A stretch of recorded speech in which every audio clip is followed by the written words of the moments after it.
It's early morning. I'm going to wrap up August with a bit of a chat, with a bit of a unload. It's early, 6:25 in the morning. I've been awake since, I don't know, 5:25. Story of my life. Got my nails done yesterday. They're camera's not focusing, hang on. They're pink. They're pink and they've got glitter on those two. I'll stop taking photos. I need to take photos again because now I don't have a record except my videos what my nails look like. Well, the last 2 days at work have been completely shit. In fact, the last week in work has been completely shit. And not all of it is due to work. I was at the GP the week before last with, I think I might have already shared, the scapula pain, shoulder blade pain, and then I was getting a pain in the front of my chest. And symptoms for a heart attack for women are shoulder pain. I don't know what, but the shoulder, I don't know if that means up here or anywhere. So I was getting this pain. I didn't think I had done anything. It felt like a strain, injury, post-workout kind of ache, but it was there and I didn't remember doing anything to that particular arm that caused it. So at the end of the day, I had an appointment booked with my GP the next day, and I said to him, I said, by the way, and he looks at me incredulously going, Pippa, what the fuck? And berating me for not treating it seriously, not going to the hospital, not doing what I should have done, yada yada, from my doctor. And then he I had gone over to the chemist and had my blood pressure checked. It was in the floor for me. It was really low for me. But I wasn't feeling faint or anything else. It was just the pain in the shoulder blade and that. So he listened to my heart and he did my blood pressure and he put me on the ECG. He got the ECG checked, thinking that it looked okay, and the cardiologist looked at it and he said, yeah, I think that's okay. The problem lies in the fact that the cardiologist looked at a faxed copy, and apparently a fax is not as good as an email because the fax machine is, you know, dots and whatever. So anyway, he got the email and he said, have her come in and see me. So of course my alarm bells are going ding ding ding ding ding, going crazy. And I'm going, oh fuck. So he rings me up and says, okay, do you know any cardiologists? And I'm kind of going, nope. I know one name that my ex went to, and he's kind of going, and I'm going, okay, well, you don't approve of him. I said, the only other guy I know is my son's one, but he's old, and I thought he was going to retire a couple of years ago, and he gave me his name, and he said, no, he's still working. So it's like, okay. So I'm sorry. Trust me, there are mosquitoes buzzing around in my fucking head at the moment, so I'm all over the shop, sorry. We have white out. It's still grey because the sun's not up yet. The cloud is like down to the ground. Visibility is, I can see the neighbour's house and that's it. Neighbour's house and the tree and fuck all else. It's really kind of cool. It's like the world has disappeared. I need the world to disappear today. So yeah, I'm being referred to the cardiologist. I rang them up and booked an appointment, and that's for early September. Pass that information on to work and, you know, due diligence, you know, telling them that I've got an appointment and I'm going to twiddle my hair, and I'm sorry, I'll try and make it not distract. That's going to distract. That would distract me. I can't even get it off. I might get it off camera. Don't mind me. So yeah, that's booked to see him. Now, in the last week, my ex has also flown in. My ex being a narcissistic, emotional, abusive prick. Parental alienation, and all of that kind of thing. So he has flown in having had the vaccination and having had 2 weeks quarantine in Melbourne. Flew in last week. Against hubby's advice, but having talked to other people, I did actually send him a message because he's a social butterfly. I was going to say something else, but decided not to. He's a social butterfly in the fact that he would have wanted to have hit the ground and started meeting and greeting his peoples. In the last week, we've had people fly into Tasmania with Delta, get caught by biosecurity coming in, and being thrown into quarantine. The problem being that we're getting Delta on the plane that Social Butterfly would be on, and Delta being as virulent as it is, if that's the right word, communicable as it is, I just wanted that buffer. So I sent him the latest article saying, we've had 3 people in the last week do this. Can you just, stay to yourself for the first couple of days so that you know that you're going to be okay? And then, and I said, you probably don't want to listen to me, but, the article was there to back it up. It wasn't just me being paranoid or anything else. Because he wasn't coming from a high-risk area. He wasn't one who was going to be at risk. It was going to be the people that he came in contact with on the plane, and that was it. So he's flown in with his wife and caught up with whoever. Well, so anxiety was, I guess, growing, and I didn't realise it. And the day before yesterday, I was going out for a walk. I was looking for a snag and nabbit tool in my local haberdasheries, because I had to frog cryptid last night. No, I had to frog the cryptid the night before. I don't have a snag nabbit tool. And then I had all these bits that I had to try and pull back into the thing, and I'm kind of thinking, geez, the snag nabbit tool really would have fixed this so much quicker. So it's like a tiny little drill head. Went to the local Spotlight, and they have like a tiny latch hook, and I was kind of going, yeah, I could get that, but no, it's actually not the right tool. It's too big for Ada or Linen, really. So I put it back on the shelf and walked back and walked to another couple of the sewing shops, and they kind of looked at me going, I don't even know what you're talking about. And I was like, oh, really? So I ended up getting it online. Separate story. But when I was walking out, I saw my son while I was coming across one of the intersections right next to work. I saw my son coming across the intersection with the 2 little grandkids. Now I know what they look like from photos, and that's it. So he's walking across with the 2 grandkids, and 2 of the 3, the third one would have been in school. And I'm going, great, Justin's going to be in the coffee shop.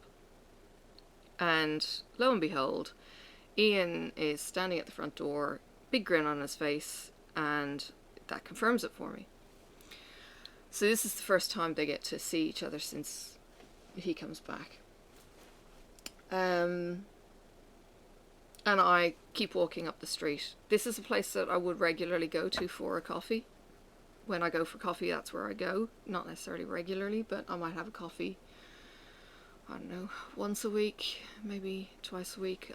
I am limiting the midweek coffees, partly for the expenditure and partly just for the coffee, just to not have it. even though I love it. So I walk up, I do my shopping and whatnot, and maybe take about half an hour.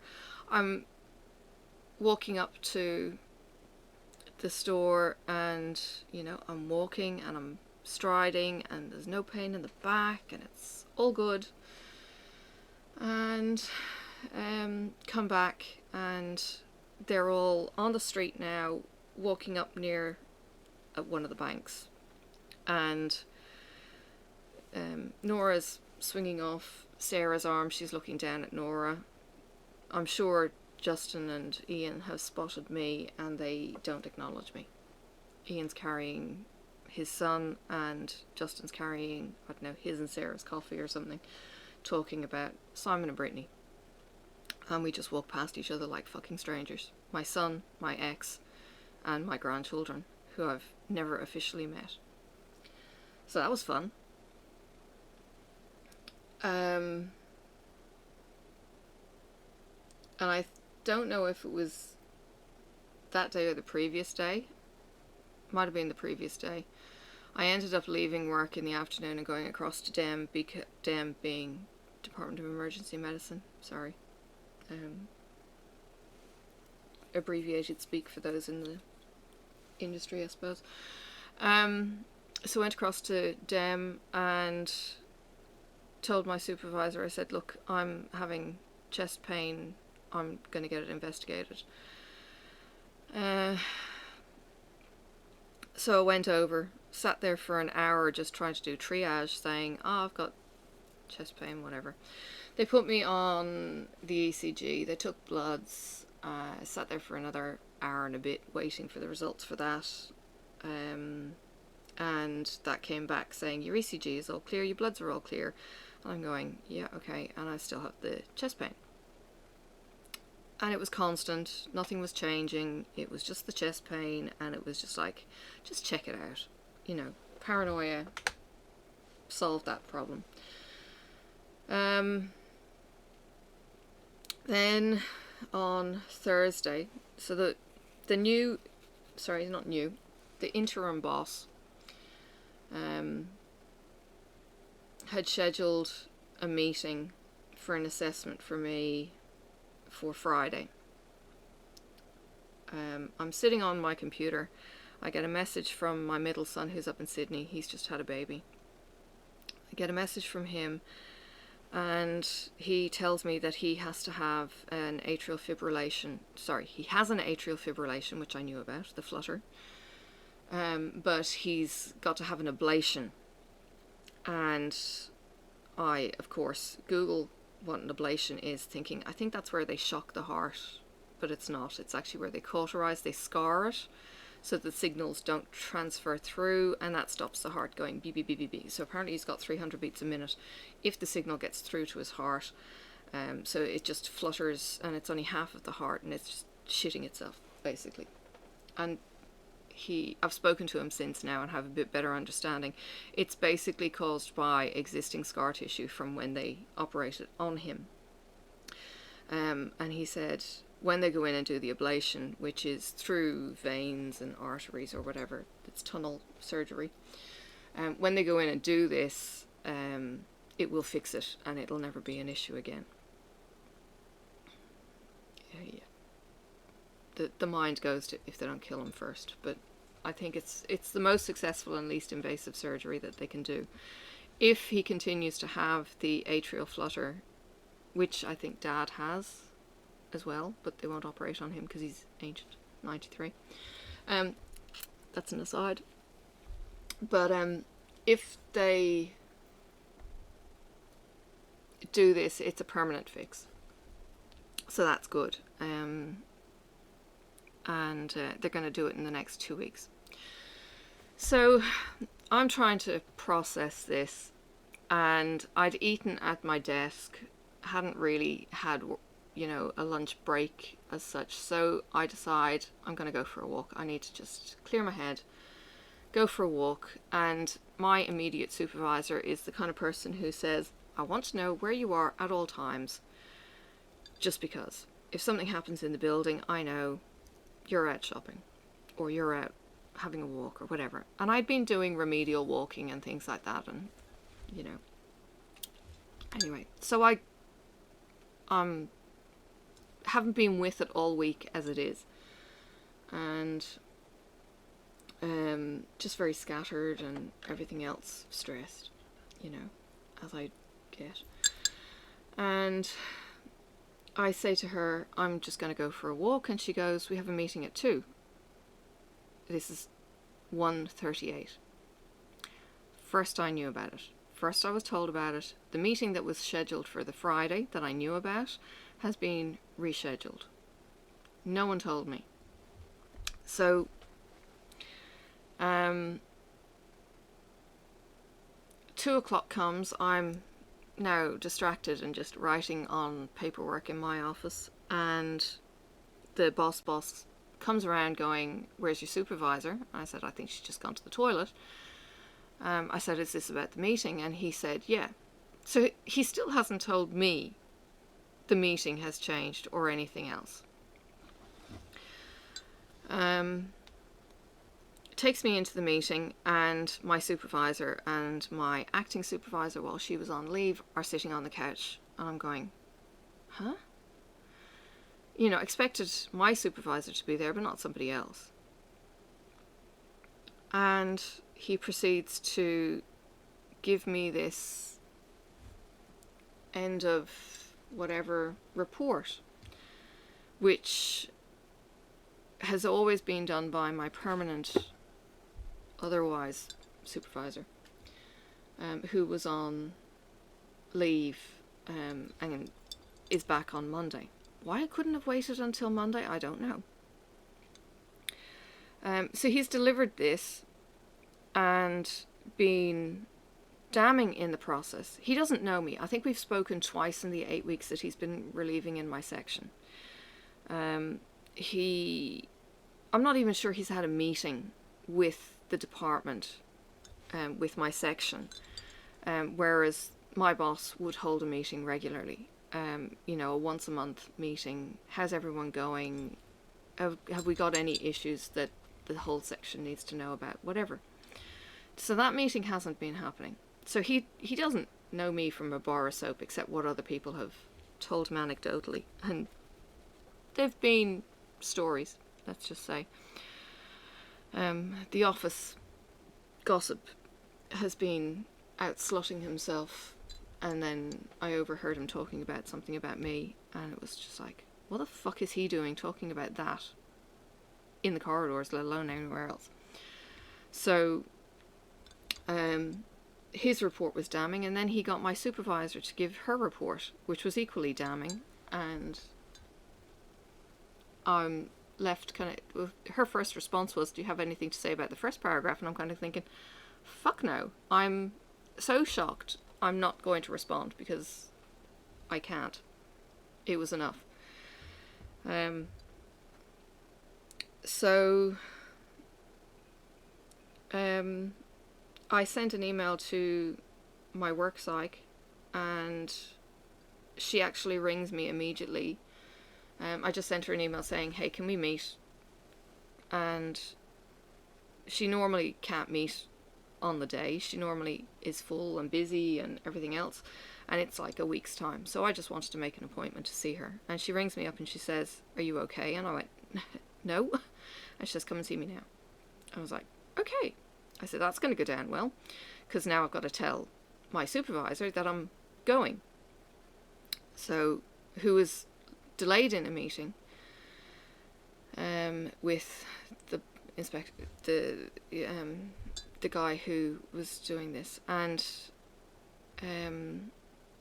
because they were just having a chat after the meeting, kind of chat. So I wasn't expecting to actually see her. So I go up to sign out for the day, and my boss is, my supervisor is standing at the door, and I say, I'm going to go and see my psych, bye.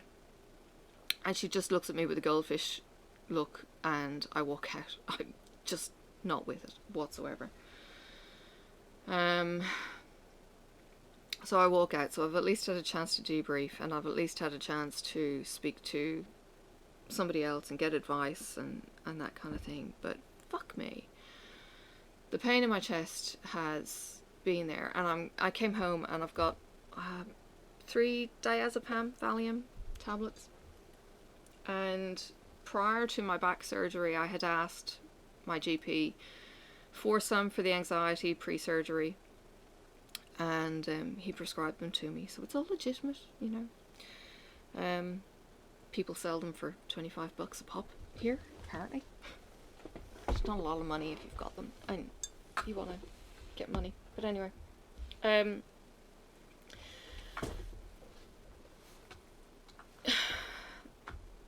Spoke to Marcus, and he was awesome. Confidence, self-esteem, faith in my physical and mental ability is 0, and he's just encouraging me. And I say I could take a Valium, and he goes, no, you've got work in the morning, even though, you know, I've taken, yeah, anyway, I'll get there.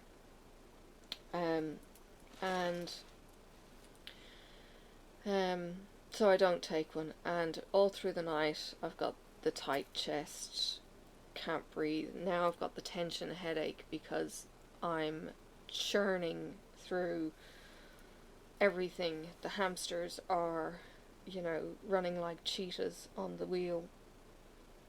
Can hamsters even, you know, hamsters are cute and little dumpy. Yeah, don't mind me. So anyway, the hamsters are running wild, and I think I ended up either going on my phone or getting up, I can't remember. Maybe I should stitch while I'm doing this and stay busy. I could do cryptid, I don't really have to think about that one. Then I feel like I'm doing something instead of fidgeting. And right now I'm just fidgeting. Tea.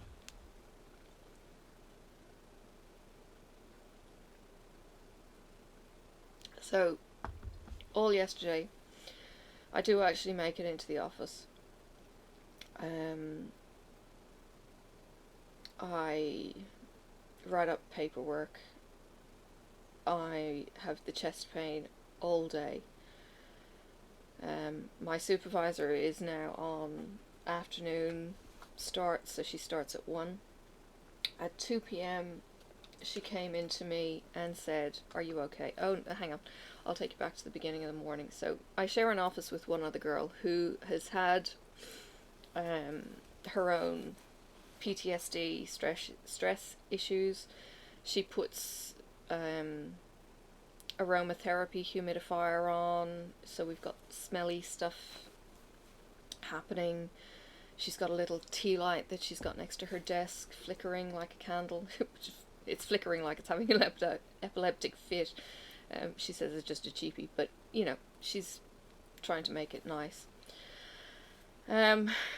So she's, you know, fairly sensitive to crises. I don't know what was said yesterday or Thursday afternoon to her,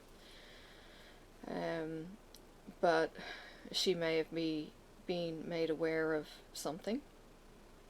So she comes over, and unusually she sits on the desk next to mine, and she just chats away about a necklace that she's bought and just chit chat, small talk, and it was really cool. I really appreciated it. And she just said, and then our other friend came in, and she's kind of going, hey, is everything okay? And we were talking about diary planners and, you know, just shit. It was really nice. And later on she kind of said, look, if you need to talk, I'm here. Don't want to pry. You can say as much or as little as you need. And I ended up saying, no, it's okay, thanks, I'll talk to you later, and thanked her for the morning talk. And just, she said, I don't know what I did. I said, you didn't do anything, you just talked about whatever, and I appreciate it. So Yeah, so the supervisor comes in at 2 o'clock and she says, "Are you okay?" And I said, no, I'm not. And I said, I don't even know if I have a role to play next week. This boss has dropped a bombshell on my lap and now he's fucking off. They were having farewell drinks for him and another colleague. Like, I want to have a farewell drink with the stranger who has just dropped this bombshell on my lap. And yeah, so I wasn't going to go and have drinks. Anyway, she talks to me for about 10 minutes and then she goes, "I've got to go," she's got something that she's got to do, she's got a meeting. And that's it, that's the last I see of her yesterday. And she said, what she had to write, she was under the pressure to have to write it. She knew she had to write the thing, she was told on Tuesday she had to write it, she was expecting to do it for Friday, and in the end she was told with no notice that she had to get it done on the Thursday. And I'm kind of thinking, I'm not sure I feel the sympathy for you. You're the one who's thrown me under the train tracks.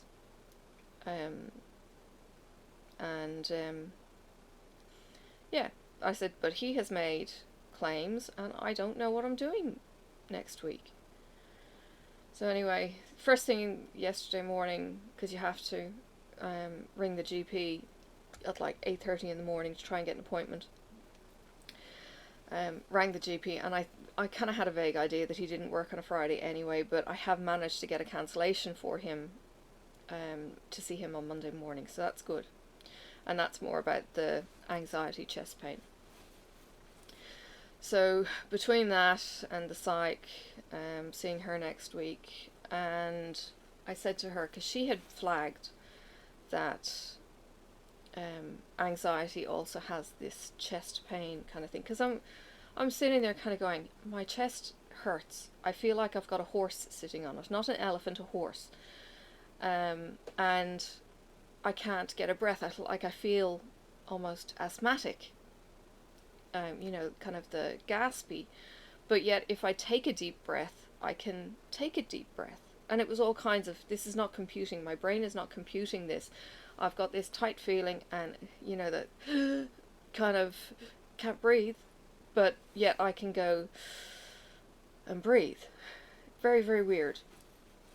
So I'm trying to not panic with the chest pain and everything else, and she said, yeah, absolutely, anxiety can feel like a heart attack, and people go into the emergency room with chest pains and they get sent out saying you're having an anxiety attack, and it's like, okay, right, it's just anxiety, it's not a heart attack, if anything changes I'll go back, fine.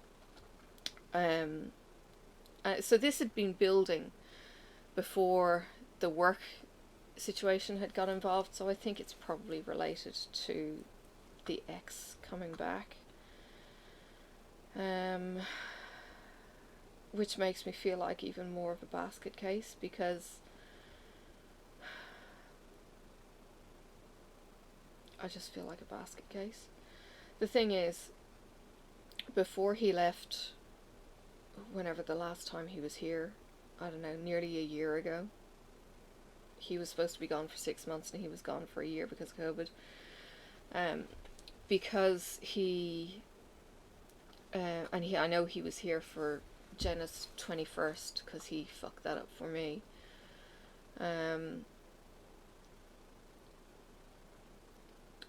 So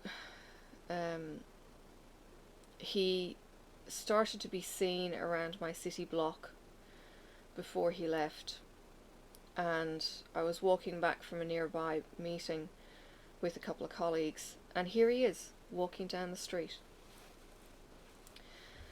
I was able to do some checks and found he had literally walked down the street, and within 3 minutes he had walked back. So it was like he had done a blockie on my city block. Now, when we separated and the house sold, he rented a property in houses that were 2 blocks from the house. You could not have moved to a residence any closer to my work.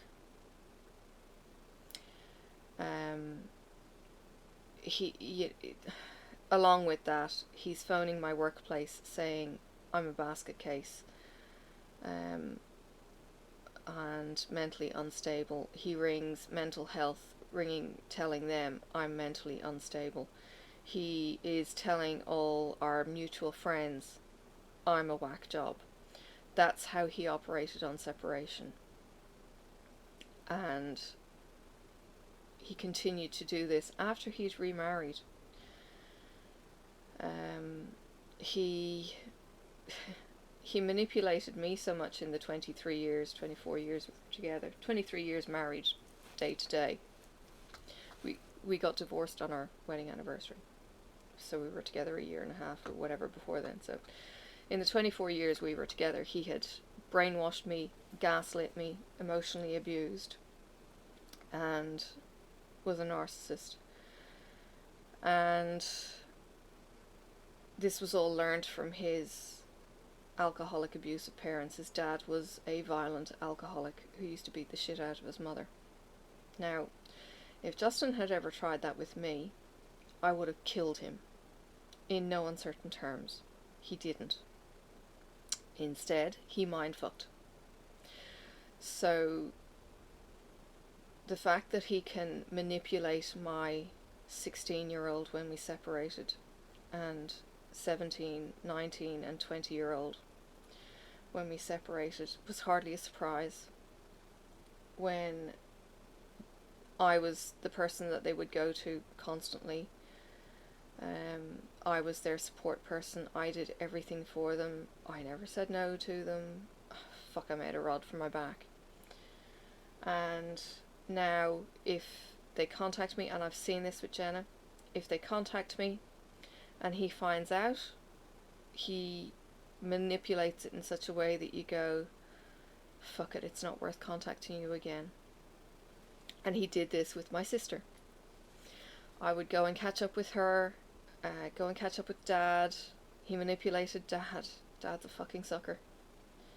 But he wouldn't manipulate my sister. My sister didn't like him from the get-go, and I think she told him this, and this is why he doesn't like her. And he would ask about the conversation, you know, oh, hey, you went to see your sister, how was that, blah blah, acting all nice. I'd tell him what we were talking about, and the nitpicking and the it was just insidious. And it would end up being a case of, you know what, it's not worth going to see her for the grilling afterwards and everything else. So I stopped. And it really all went to shit when I allowed him to make the decision to move us to Tasmania with 4 small children, to a place I knew no one in. Fortunately for me, I've hit the ground here and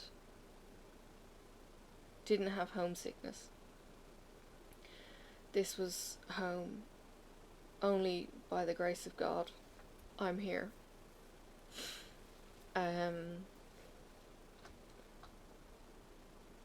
I reconnected with the church, and we moved churches constantly because he got found out and he didn't like how they manipulated, etc.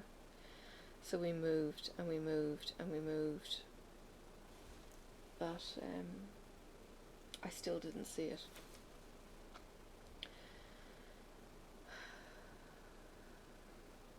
So in the last few years, though, with the separation, I have learned that my eldest is just like his father. I have a suspicion that he and his wife have split up.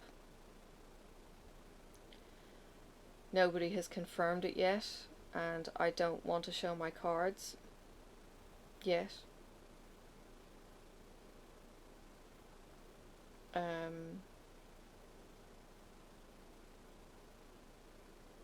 I'll bide my time on that one, and hopefully somebody will tell me the truth. I haven't spoken to Jenna except when the cats were put down, and then she gave out to me, and either her or Ian reported me to the RSPCA for the remaining pets. Demanded that I give them the remaining pets back that they haven't seen for 6 years, and they've never asked about either.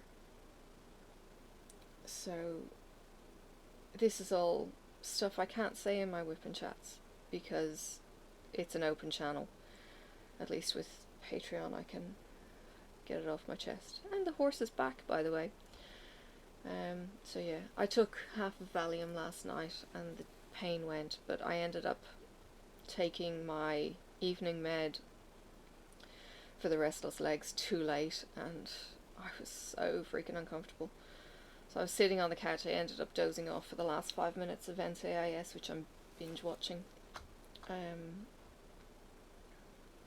I'll talk about that later. Maybe I'll talk about that in the whip and chat because it's nice and light.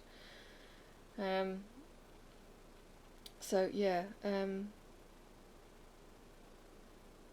sitting on the couch, had the weighted rug on me, and I'm so uncomfortable. My legs are twitching and everything was just going crazy.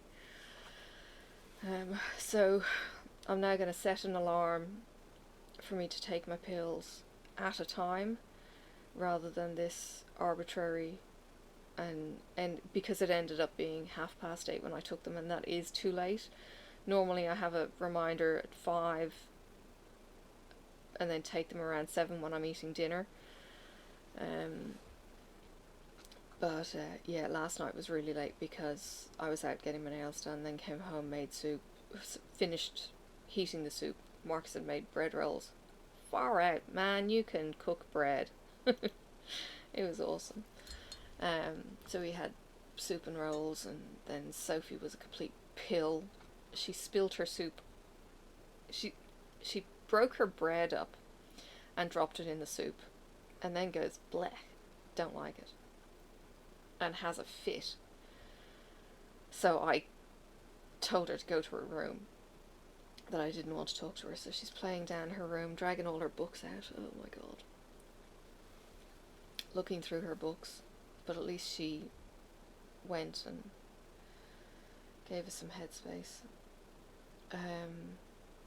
But of course then she comes back going, but I didn't finish my tea, because it's, you know, now it's bedtime. It's kind of, but I didn't finish my tea. Can I have a biscuit? No. Ice cream? No. You didn't finish tea. She was really whingy whiny. Oh, it was horrible. Yeah. Kids.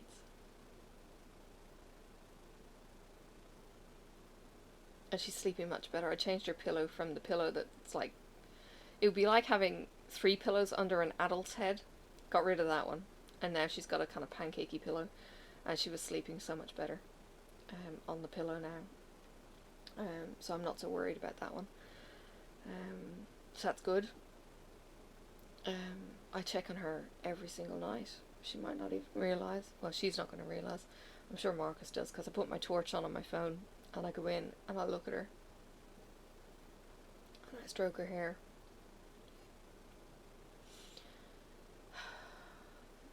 And just listen to her breathe. I had a horrible dream last night that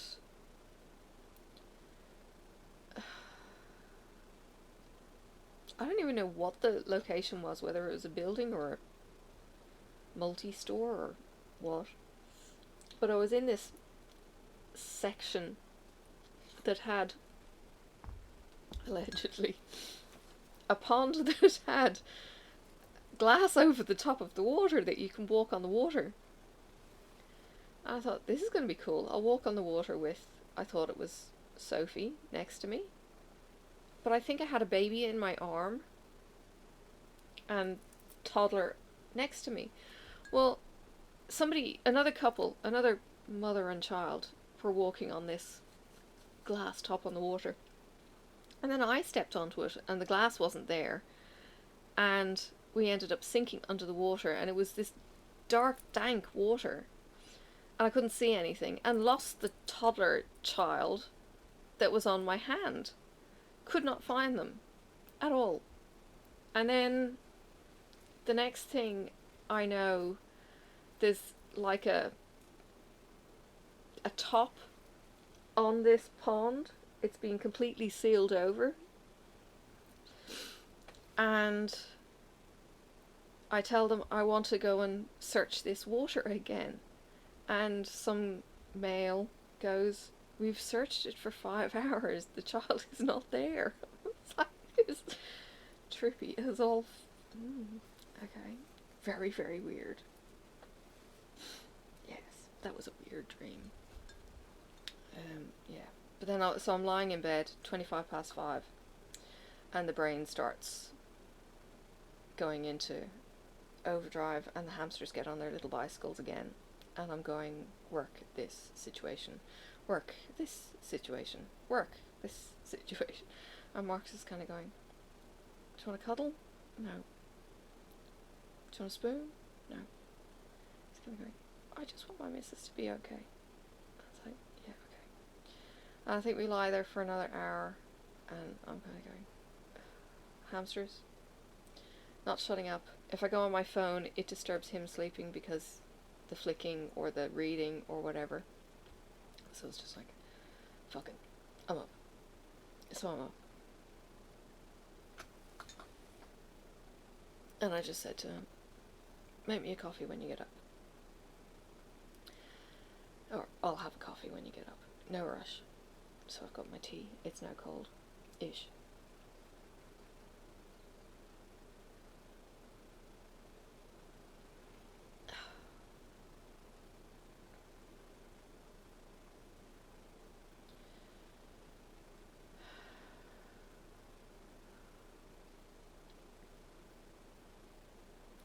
The one thing that goes through my head is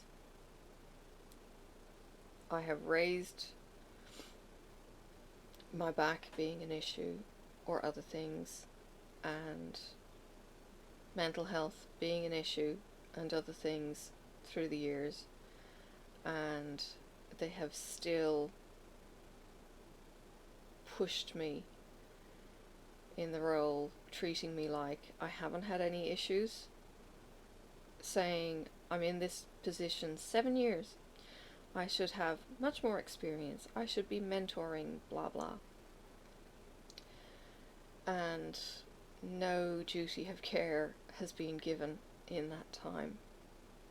And I've just belligerently, stubbornly battled on. But the physical back being an issue and being challenged to do physical training has really put a strain on things. Back when it was raised, now it's less of an issue, but I still need work. And the meeting Thursday completely floored me. So yeah, joys.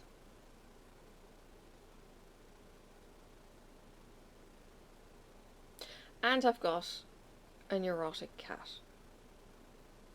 Just to tie it all up. Poor Zach is really, really not dealing with the boys being gone. He will actually cry all night. Lexi, I don't get a peep out of her. She's a silent cat, because he does the screaming for both of them.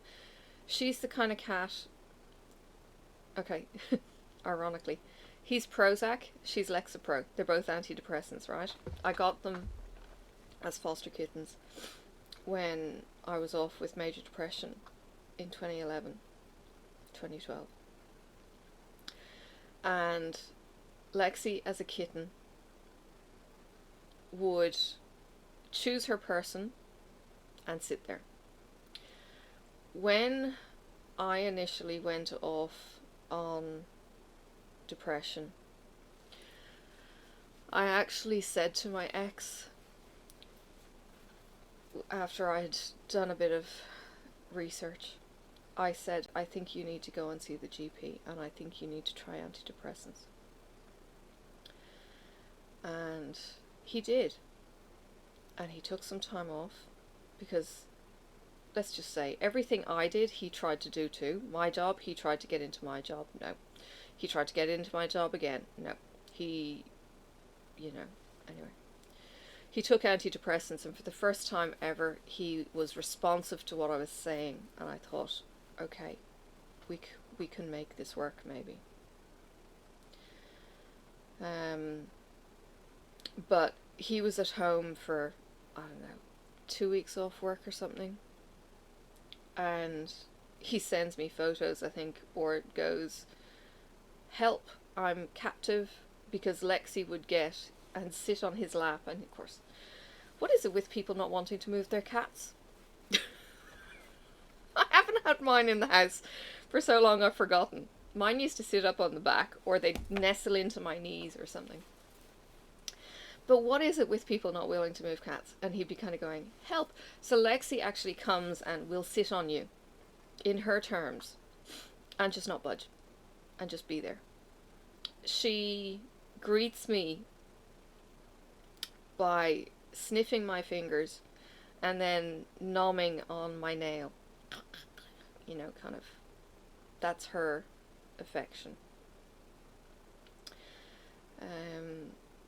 And you're her person by her doing that, and I'm her person. She doesn't do it to anyone else that I know of. Zach will do all the cuddling and everything else, but then he also hooks his paw out and with sheathed claws will grab my hand. And because they're cats, their outdoor area has chicken wire, because cats escape from big holes, basically. So if I was to put a hole in the fence to get my hand in, a cat would be able to get out from it. So we don't have it. So I scratch him through the chicken wire. I can't put my hand in to pet them. Getting into it is a struggle and a half, because it's a little flap that we can open. So getting in is a pain in the ass. There's nowhere for me to sit in there easily, to just hang out with them. It's also too fucking cold. It's still winter in Tassie. I can't bring them onto the deck. Marcus is allergic to them. In fact, I was at a friend's house. I was at a friend's house last week, and she let me sit on a towel, God bless her, because she's got 2 black cats. And this funky cat gets on the couch after talking to me on the counter, gets on the couch, belly up, like a frickin' retriever, and I'm scratching the cat's belly. No cat likes their belly scratched. It's bizarre. It was funny as. But afterwards I found I was hay fevery kind of affected. So I know, and that was just from an hour sitting with her having a cup of tea. I could bring the cats in, but Marcus will be affected. I certainly don't want them in full time. I like the ability to leave food out on the counter and not have it eaten. Let's clarify that. Sometimes food doesn't get put into the bin or whatever. And if a cat was in the house, they'd be up on the counter eating. That's a big no-no. Marcus is a obsessive, clean person, sort of. It gets kind of confusing. He likes clutter, doesn't like clutter. He has clutter. I know, I'm talking about you now.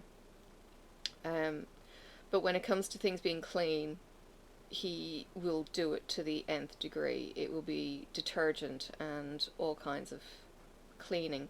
And with a cat in the house, you cannot be cleaning enough. So that's not going to happen. So from that point of view, I don't really mind that they're outdoor cats. They've got a shelter and everything else. I think my biggest bugbear is that it's outdoors and I'm not getting my cat hang time, and Zach is missing the cat hang time. So he'll scream right through the night, and this is the problem because they don't get fed at night. They get fed in the morning.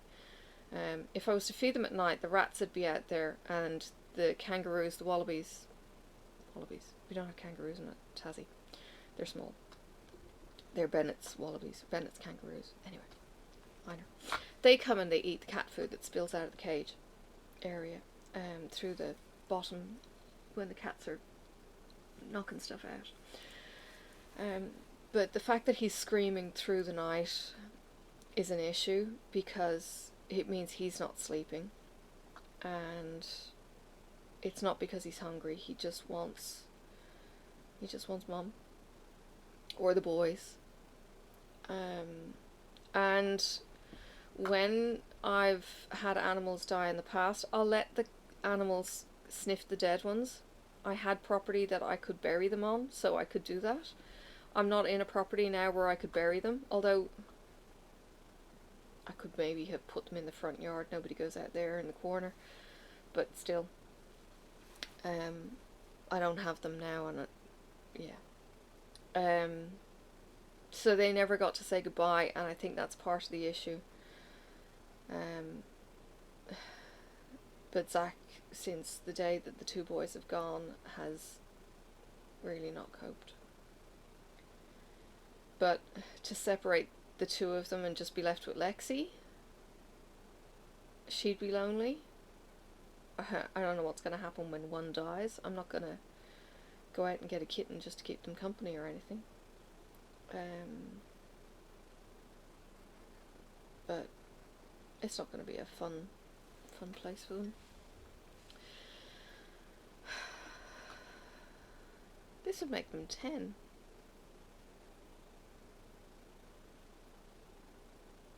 Wow.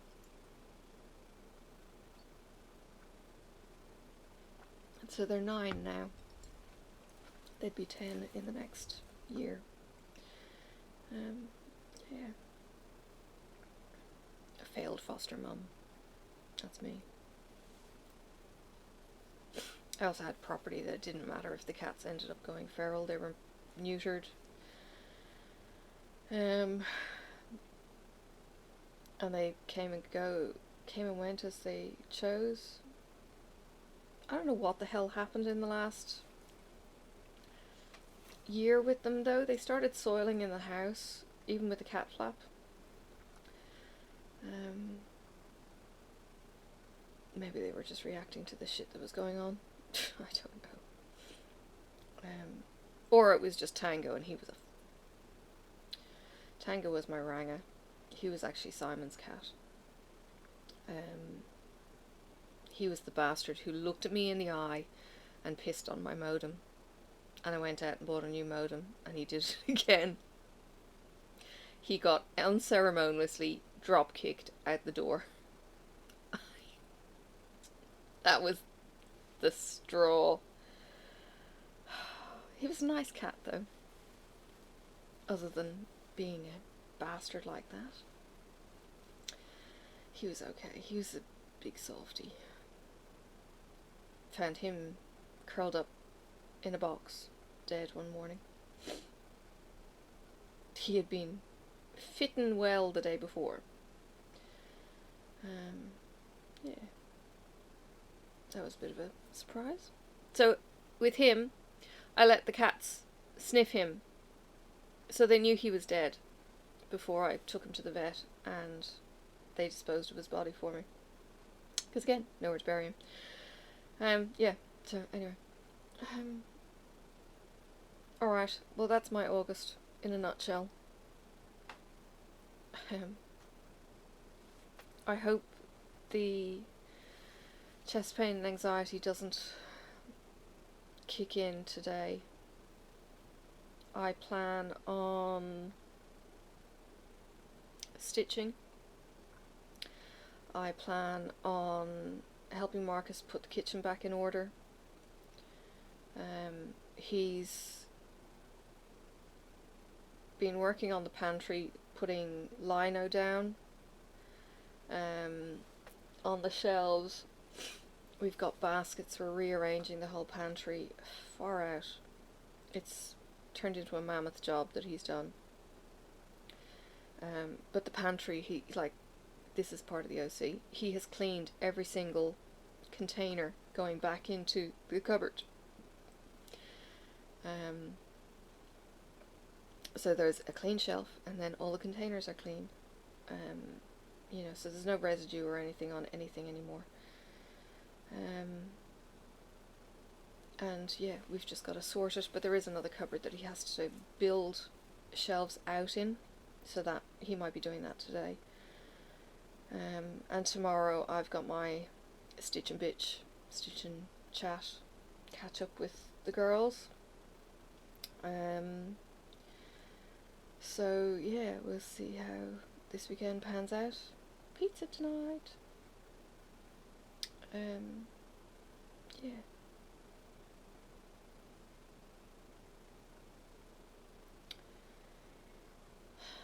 Alright.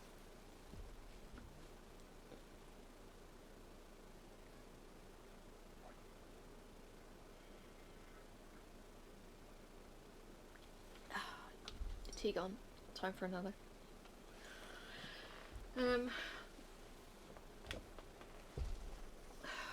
I really need to, now that September is next week, far out, birthday month, now that September is next week and my in real life retreat is October, I really need to get my scissor fob kind of bag minder thing. I've bought a whole load of beads.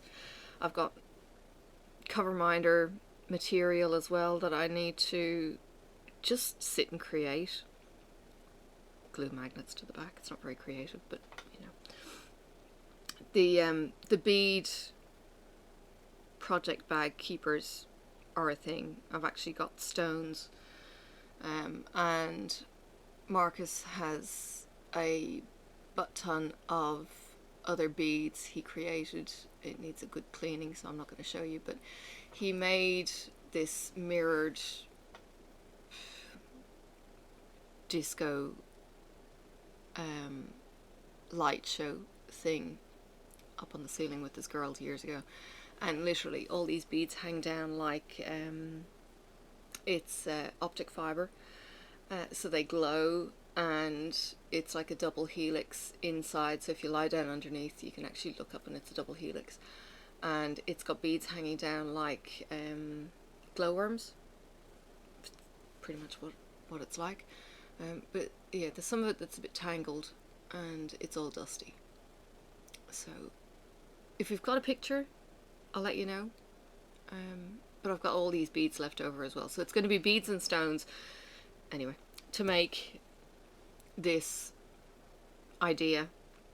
I've got wire, I've got threads, I've got all the bits of materials, I just haven't got around to doing it. I don't even know where to start when it comes to Etsy. Shipping costs a fortune these days. It's ridiculous. Packaging, all of that kind of logistics, I just don't know where to start.